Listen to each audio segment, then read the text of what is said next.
बावधनमध्ये अशाच पद्धतीनं नवनवीन वासरं नवनवीन बैल असतील. त्यांना आज होळीच्या दिवशी हा शेवटचा दिवस म्हटलं तरी हरकत नाही.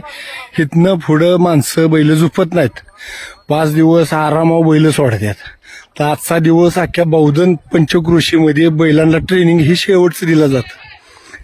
तर आज आज अशा पद्धतीनं ट्रेनिंग बघतोय आपण. कशा पद्धतीनं जे बैलप्रेमी आहेत ते चांगल्या पद्धतीनं वासरं असतील, खोंड असतील, बारीक लाकूड, मग बैल मोठी असली तर मोठी बैल, त्यांना 1-2 मिनिटाचा किंवा 4 मिनिटाचा सराव एक चांगल्या पद्धतीची हुन्नक ही शिकवली जाते. पहिल्यापासून हे ट्रेनिंग ह्या बावधनमध्ये दिलं जातं.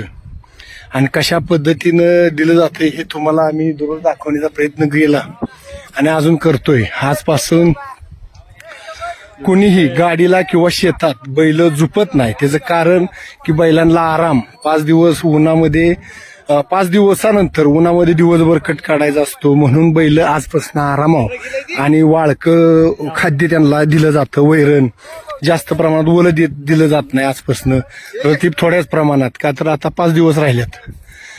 त्यासाठी आज हे शेवटचं ट्रेनिंग दिलं जातं.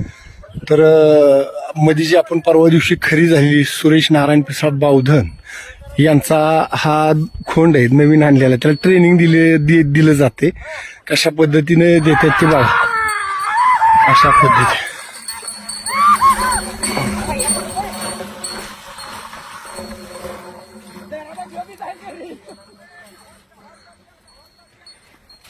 अशा पद्धतीने ट्रेनिंग दिलं जाते.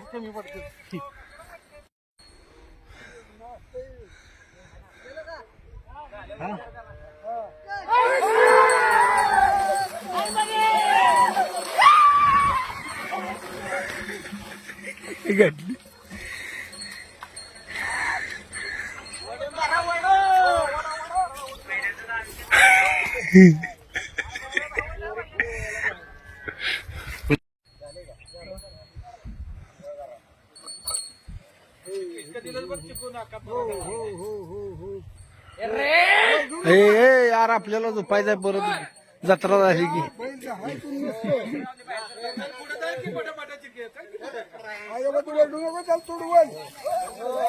अरे हा बी गेला पळून.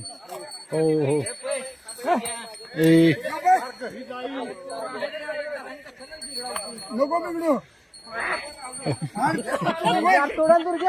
ए शांत बस मित्रा. अरे असं नको करू, माणसं कमी बैल जास्त आहेत. अरे शांत बस. बघा सल्ला म्हातारी माणसं सांगते ते ऐकत नाहीत. पोरं गरम होत्यात.